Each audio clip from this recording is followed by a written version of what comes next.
Hey guys, welcome back to my channel where I create art and talk about whatever I want. I'm Hawkblood, aka Laura, and today we are recreating old art of mine. I've been going through my old art book, if you can name it that, and searched for an art piece that was suitable to be redrawn. As you can see, I did a lot of fan art, and some of them are clearly traced, which was also a big problem of mine. A lot of my old art was traced, and I didn't want to really redraw that, so I choose mostly my character art, or I also thought about using one of my animal portraits, but I thought that was kind of boring, so I decided to pick this illustration of this woman in like these roses, because I knew it wasn't traced. It wasn't a character of mine, but it was suitable for a redraw challenge without like infringing or causing some moral problems, if you will.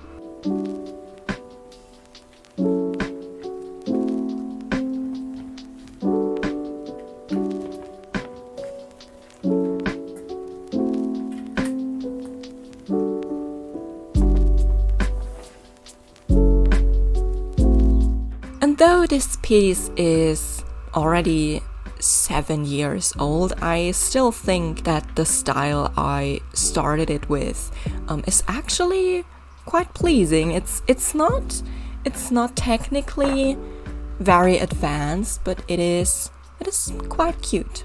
So eventually I started sketching out my idea. I wanted to keep the art piece very same from the composition and from the general imagery. So I just sketched out the basic composition with the person or the figure in the middle and roses surrounding that figure.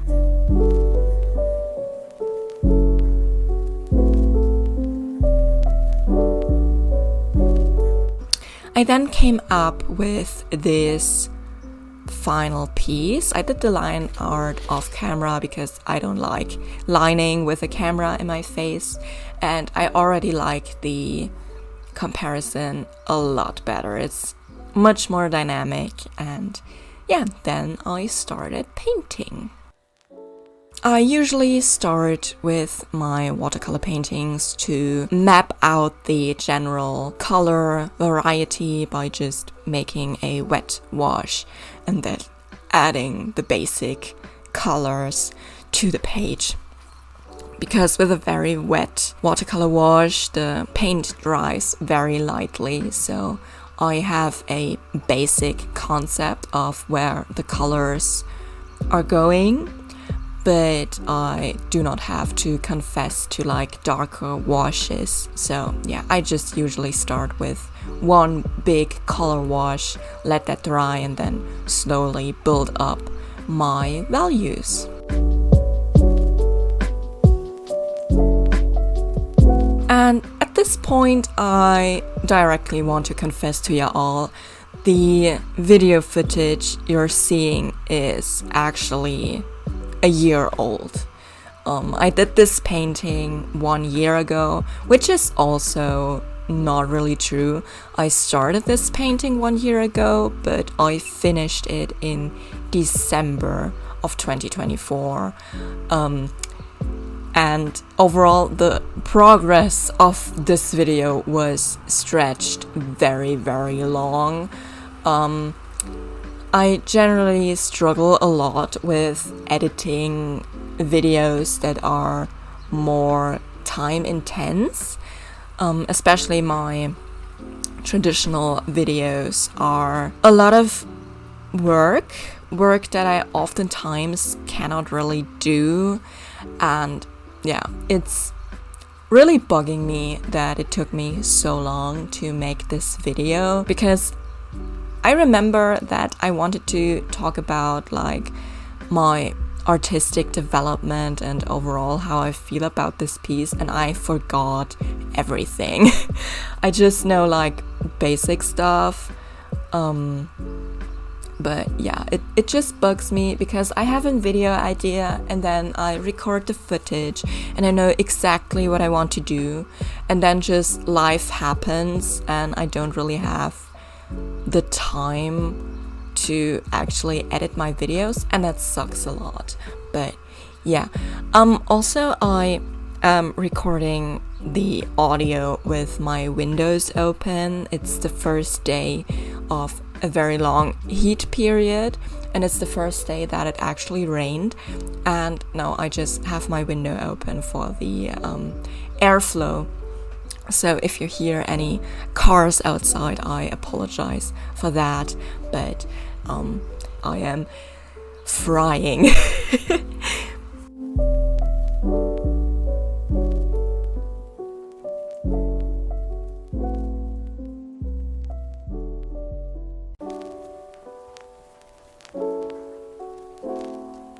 As you can see in the process, I'm using a lot of single washes in my watercolor process. I love using a muted blues like a lavender or a like sepia-ish blue for shadows, not only on the skin but in general. And I also, as you just could see in the face, I like to use or do a little back and forth with my washes.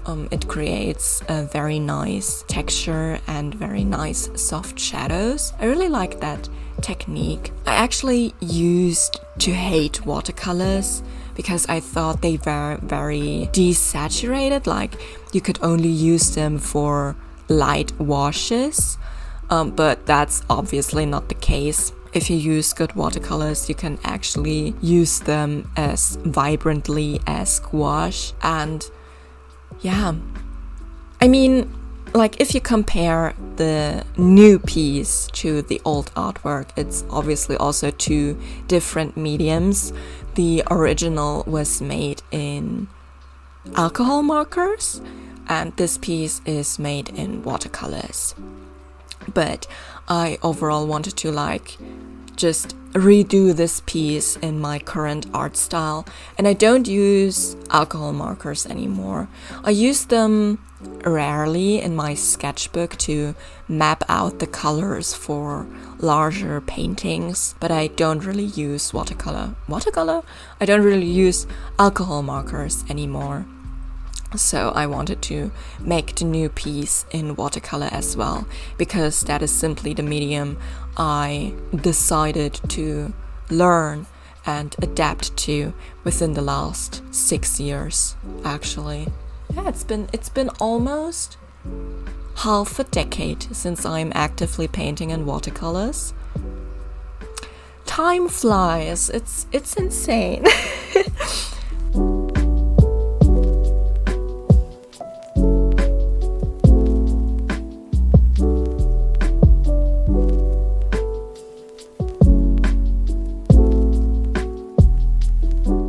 What I also thought was important that I adapted to the new piece is that I thought the character looked a little bit Asian, and I also wanted to incorporate that in the new piece.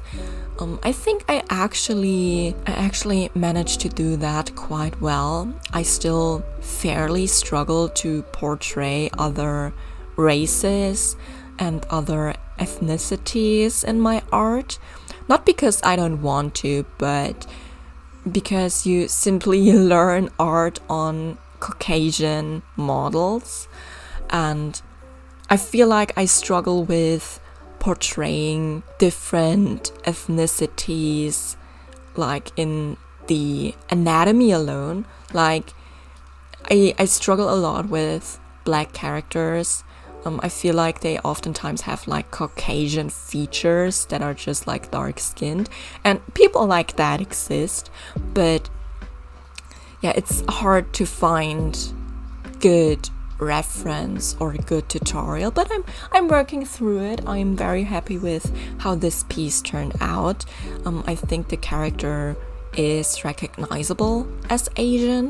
I think overall this piece with the roses and the dramatic eye makeup, it makes it very, I think it has like a traditional Japanese touch to it. I think it's also because of that traditional feeling of a geisha or a geiki, because they have like this very gorgeous traditional makeup with these red features, and the makeup of the character in this piece actually reminds me of that. So yeah, I don't know, I think it's a very delicate piece.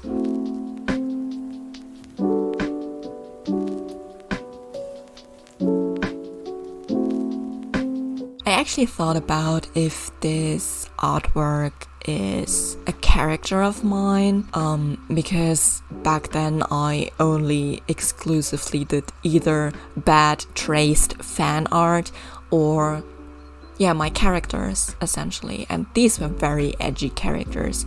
And I actually have a character, or used to have a character that looked like that, but I don't remember if this is actually a art piece of them or if it's just me wanting to draw a woman surrounded by roses.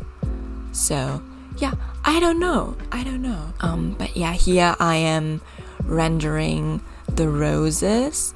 I know in the original piece I didn't have roses that were speckled, but I really love speckled roses. And I also felt like I was lacking a bit of red in this piece, so I just added speckled roses for an advanced color touch, and simply because I wanted to, and obviously because I hate rendering white objects in watercolor. It is possible, but it's a pain in the ass, and I manage watercolors quite well, but rendering white objects is still not a favorite of mine. But I just love the process, watching the process of these roses. It's so tasty, I don't know, but it's so smooth. I love the Schminke red color. I always forget what red tone this is. Let me look. It's cadmium red. It's cadmium red that I'm using for the roses. I just love the Schminke watercolors. I actually only use the Academy brand because girlies, I'm not buying the Horadam. I could buy one, but I don't have the funds for it, and I also don't want to spend that money on watercolor if the Academy set is actually the same quality but just with a little less pigment. And I get the differentiation between Horadam and Academy, but the Academy paints are just as good. And yeah, technically the Horadam would last more because there's more pigment in the paints, but I own this palette since I am 16, and this is also quite a few years ago. And if I look into it, the paints are still barely used. And I used this paint palette almost every single day until I started my job in the botanical garden. There I was getting more into gouache. These paints are holding up, and so I don't see a point in buying the Horadam set if the Academy set is just as good and lasts that long. And I mean, yeah, most artists aren't like even if you do gallery shows, no one fucking cares if you used Schminke, if you used Academy watercolors or if you used Horadam watercolors. It doesn't matter, because if you protect it with an UV screen, then it doesn't make a difference anyway. So I don't know. Rant is over. Watercolor rant is over. Yeah, I'm doing the voiceover while watching my speed paint. I didn't write a script, and probably you can tell. It's the first time I'm actually just talking over a speed paint of mine without writing a script. I did that in my last sketchbook session and I liked it a lot, and I just wanted to try it for this piece as well because I simply didn't know what to talk about, so I just let things flow. Rendering white roses, no. But I think they turned out quite well. Not as realistic as I would have liked to, but I still think they are quite pretty. And also, shading with indigo is my guilty pleasure. I love shading like really dark shadows with indigo. I love that so much.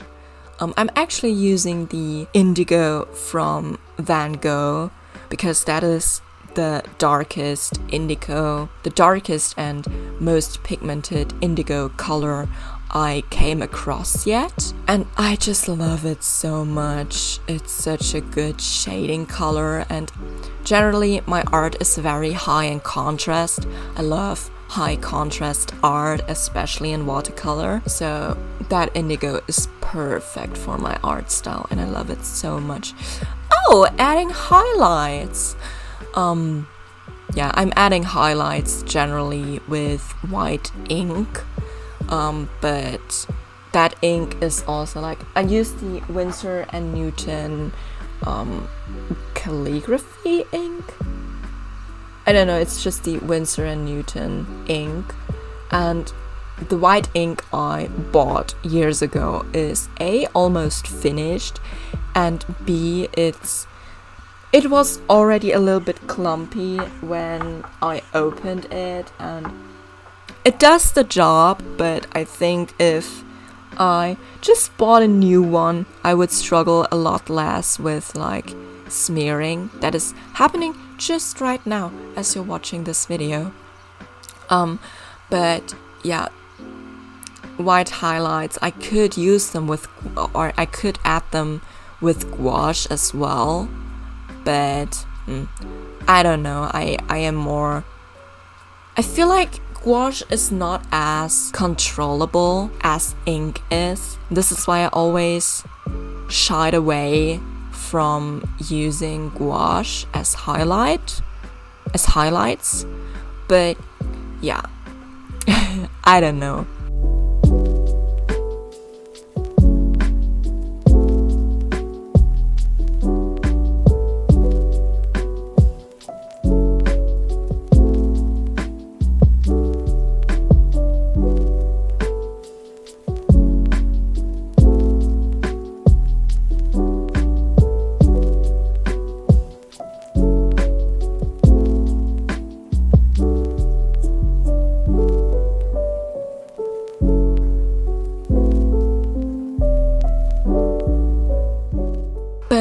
As we're coming to the end of the video, I hope you enjoyed this little speed paint, this little redraw. Kids are screaming outside. I hope you're not crying because this video was so terrible. I hope you could a little relax, unwind, get some inspiration, or learn something from my art process.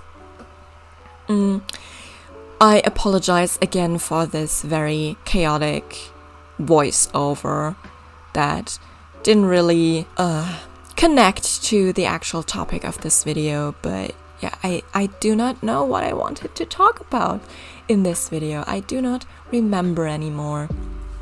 But yeah, let me know what you think. Do you like the old piece or the new piece better? I think both actually have their charm. They are obviously different styles. One is more semi-realistic and whimsical, and the other one is more of a bold, yeah, almost animation style if you will, but it's more of a obvious manga inspired style, and they both have their charm. But I personally prefer the new one, simply because that is more accurate of my person, if you will.